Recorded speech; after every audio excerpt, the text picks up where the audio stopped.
It's got to be some form of hydration issue. Repeating the same thing twice and expecting different results. Jannik Sinner has gone from ruling center court to losing a race against his right knee. The world number one withdrew from Canada, pulled out of Cincinnati, and has no hard court match practice before the US Open. At 24, the tragedy of Sinner's knee injury feels beyond heartbreaking because the warning arrived when his game looked untouchable. Apparently, tennis saw a champion building momentum and decided the plot needed chaos. Is this only a short medical timeout, or the first sign of a bigger physical battle? New York demands movement, brutal rallies, and 5-set stamina. None of those come with a spare knee in the equipment bag. Meanwhile, rivals can smell opportunity across the net, even if nobody will admit it. Make sure you subscribe because we are exposing why this sudden setback could leave Sinner underprepared, vulnerable, and facing his toughest US Open opponent before the tournament even starts. That question hurts because Sinner was not crawling toward the American summer. He was charging into it with the swagger of a man who had just defended Wimbledon.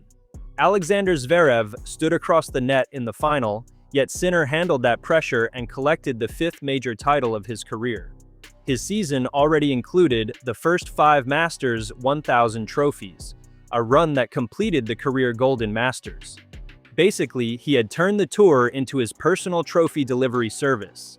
Then the right knee interrupted the celebration and dragged the conversation away from records, rankings, and silverware. Canada was supposed to begin his hard court tune-up. That stop disappeared. Cincinnati offered the next chance to test his movement, sharpen his return, and rebuild the timing required on a quicker surface. That opportunity disappeared too. Missing either event alone would not automatically cause panic. Elite players often protect their bodies, especially after deep Grand Slam runs. Losing both changes the equation because the US Open begins on August 30th. There is no comfortable runway left. Sinner is trying to land a jumbo jet on a driveway, and the driveway has New York crowds screaming beside it. His statement was calm, but the message underneath it was heavy. After consulting his doctors and team, Sinner said his right knee had continued bothering him despite the work done with his medical staff. Most importantly, he admitted he was not ready to compete yet. That final word matters. Yet offers hope, although it also confirms that the recovery has not reached the finish line. He did not announce a long absence. He did not declare his US Open campaign over. Still, a world number one saying he cannot compete weeks before a major is hardly background noise. Sinner also said he was disappointed to miss Cincinnati and would focus on becoming ready for New York. Nobody can question the logic. Playing through a knee problem at a Masters event could turn a manageable issue into a season-changing disaster. Ranking points look lovely on a spreadsheet, but they cannot replace healthy cartilage. A trophy is shiny, surgery lights are shinier, and nobody wants that upgrade. Pulling out was therefore the responsible move. However, sensible decisions can still carry brutal sporting consequences. Protecting the knee costs him the match rhythm that healthy rivals are building every day. Think about what hard-court tennis asks from the lower body. A player plants, pushes, stops, twists, and launches again within seconds. Sinner's clean ball striking sometimes makes the game look easy, yet that calm picture depends on violent work below the waist. His first step helps him take the ball early. Strong balance lets him redirect pace from both wings. Confident movement allows him to defend one corner, recover toward the middle, and attack the next shot. When a knee is bothering a player, every part of that chain can become uncertain. Match fitness is different from gym fitness as well. Sinner can complete controlled exercises and practice drills, but competition adds uncertainty. Nobody knows whether the next rally will last 4 shots or 40. A practice partner can follow a plan. An opponent receives no memo asking him to avoid the vulnerable side. 5-set tennis increases that problem because physical questions rarely become quieter after 3 hours. They become loud, rude, and impossible to mute. The US Open heat can then add another layer of punishment to legs already searching for confidence. Some fans will argue that a rested Sinner remains more dangerous than most players at full speed. Fair point. His baseline power, return quality, and ability to steal time can dismantle opponents before long rallies develop.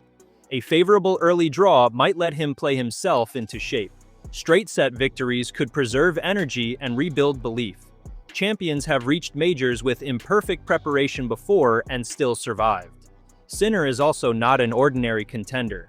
His recent results prove he can solve problems faster than most players can create them. Yet confidence cannot be separated from trust in the body. Picture him chasing a wide forehand during his opening match. Does he slide freely or protect the right side for half a second? That tiny delay can turn defense into a winner for the opponent. Imagine him feeling discomfort after one awkward landing. Does he dismiss it or remember the tournaments he already missed? Doubt does not need a chair in the player box. It sneaks onto the court without accreditation and starts coaching every movement. The mental burden becomes even sharper because Sinner carries the world #1 label. Every opponent arrives with nothing to lose and a highlight reel to gain. Lower-ranked players will see the injury reports and believe an upset is possible. Coaches will study his movement from the first warm-up sprint. Television cameras will zoom toward his knee whenever he stretches, slips, or touches his leg. One harmless grimace could produce 10 headlines before the next changeover. Welcome to modern tennis, where body language receives more analysis than some election results. Here's the part nobody should ignore. Sinner is not simply recovering from pain. He is racing to recover trust, timing, stamina, and competitive sharpness all at once. Those are 4 separate battles packed into one short window. Doctors can decide whether the knee is medically safe. His coaching team can manage the workload. Only live matches can reveal whether the entire machine works under pressure. Cincinnati would have supplied that answer. Its absence leaves everyone guessing, including Sinner himself. History makes this twist particularly cruel. Cincinnati has been an important stage for him. He owns a 12-4 record at the tournament and lifted the trophy in 2024. Last season, he reached the final before illness, ended his challenge against Carlos Alcaraz after only 5 games. Returning in 2026 offered a chance to replace that unhappy memory with another deep run. Instead, he never reached the opening bell. Cincinnati has somehow gone from celebration to retirement to withdrawal. If that is not dark tennis comedy, the scriptwriters have become shameless. The wider draw also feels the impact. When the #1 player disappears, seeds move, pathways change, and contenders suddenly see daylight. Zverev and Novak Djokovic are among the major names competing in Cincinnati, and every strong performance there can build momentum for New York. Sinner must watch rivals collect match data while he collects treatment updates. Nobody needs to celebrate his injury for the competitive opportunity to be real. Sport is cruelly simple. One player's empty space becomes another player's open lane. This moment also feeds the argument surrounding the tennis calendar. The season asks elite players to move across countries, surfaces, and time zones while defending points and chasing mandatory events. Extended Masters tournaments can create longer stays, although not every player competes on every day. Supporters of the system point toward bigger events and more exposure. Critics see limited recovery windows and bodies paying the price. Sinner's injury does not prove that the schedule caused his problem. Pretending the timing raises no questions would be equally foolish. On one hand, stars earn enormous rewards and have expert teams managing their workload. They can skip events when necessary, as Sinner has done. On the other hand, every withdrawal carries ranking consequences, lost preparation, disappointed fans, and commercial pressure. The choice is technically available, but it is never free. A player protecting his health may later be criticized for arriving rusty. Compete through discomfort, and the same crowd asks why his team allowed such madness. Tennis analysis loves hindsight because hindsight never needs a medical timeout. The reaction from Sinner himself has remained measured. He thanked the Cincinnati team, wished the tournament success, and said he could not wait to return next year. That is professional, respectful, and completely on brand. There was no public attack on the calendar, no blame directed at doctors, and no dramatic promise about New York. His restraint prevents us from pretending there is a confirmed crisis beyond the injury. Nevertheless, careful wording does not erase the central fact. Hard work with the medical team still left him unable to compete. Tournament organizers simply confirmed the withdrawal, while the official ATP report described the issue as a right knee injury. That leaves major details private. Fans do not know the exact diagnosis, the severity, or the full rehabilitation plan. Responsible analysis must admit those limits. Calling his career doomed would be cheap theater. Declaring him perfectly fine would be blind optimism wearing a credential. The honest position sits between those extremes. His US Open goal remains alive, but his route toward it has become far more dangerous. The next phase will reveal more through actions than statements. If he returns to full training, moves freely, and serves without hesitation, anxiety will ease. Should practice footage remain limited or his movement appear guarded, every alarm will grow louder. His team must balance transparency with privacy because opponents are watching too. Revealing the exact weakness would be like handing the locker room tactics sheet to the entire draw. Expect careful updates, controlled clips, and enough mystery to keep tennis social media employed over time. So, what would success now look like? First, reaching New York healthy enough to compete. Second, surviving the early rounds without exhausting the knee. Third, finding championship form before the elite opponents arrive. That sequence sounds simple until we remember that Grand Slam draws rarely cooperate. A dangerous server can force tense tie-breaks. A fearless youngster can extend rallies. Rain delays can alter recovery time, while consecutive long matches can expose every weakness. Sinner may need luck alongside skill, treatment, and tactical discipline. His game plan might require adjustment. Shorter points could protect his movement, but forcing aggression can create unforced errors. Standing closer to the baseline helps him control rallies, yet quick reactions demand complete confidence in his legs. He may target returns aggressively, vary serve placement, and approach the net more often. Each option carries risk. Playing safely could invite opponents forward. Attacking constantly could drain timing that has not been tested in competition. There is no magic formation that removes the knee from tennis. Recovery between matches will become equally important. Ice, treatment, sleep, nutrition, and carefully controlled practice sessions may decide how his body handles 7 rounds. The team must respond to daily feedback rather than chase a heroic story. Fans adore courage, but courage without judgment becomes a very expensive highlight package. If the knee worsens, stopping may protect the rest of the season. If it responds well, each victory can rebuild momentum. That uncertainty is the real drama, not some invented dressing room war. We should also remember the human being inside the ranking. Sinner has spent years building a body capable of surviving the tour's hardest demands.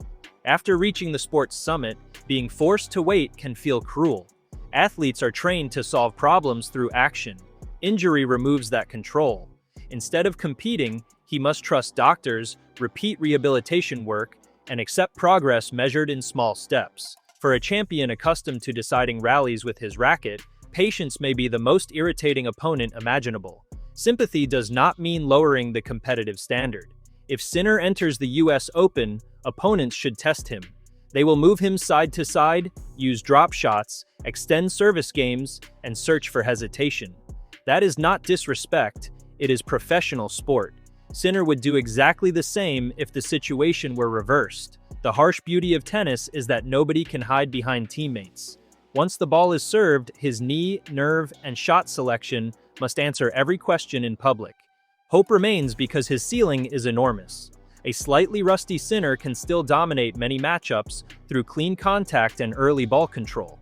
Winning a couple of efficient rounds may restore the rhythm Cincinnati was meant to provide. Adrenaline can sharpen a champion, while confidence from Wimbledon has not vanished simply because 2 events did. His rivals may smell weakness, but approaching the world number 1 too eagerly can produce its own pressure. Opportunity becomes heavy when a player realizes he is expected to exploit it. Even so, the US Open is not the place anyone chooses for a fitness experiment. The noise is bigger, conditions can be draining, and night sessions may stretch recovery routines. 7 victories require repeated proof, not one impressive afternoon. Sinner could look brilliant in round 1 and struggle later as the workload accumulates. That delayed risk makes predictions dangerous. A healthy warm-up event might have exposed problems early. Now the major itself may become the test laboratory, complete with millions of people staring through the window. The most responsible conclusion is neither panic nor denial.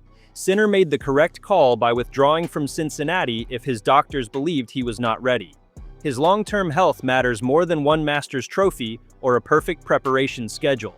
At the same time, missing Canada and Cincinnati leaves a serious competitive hole. Both truths can stand together. Caution may save his season, while the price of that caution may reduce his chances in New York. Sport rarely offers clean choices, only different kinds of risk. The tragedy is not that Sinner has already lost the US Open. He has not. The heartbreaking part is that a champion playing some of the best tennis of his life must prepare for the biggest hard-court stage through uncertainty instead of competition.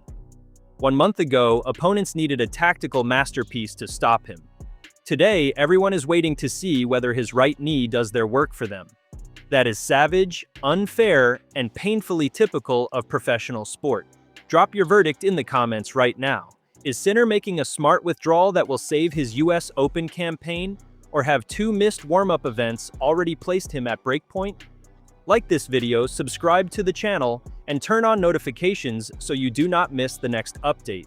New York is coming quickly, the draw will show no mercy, and Sinner's most important match has already started away from the court.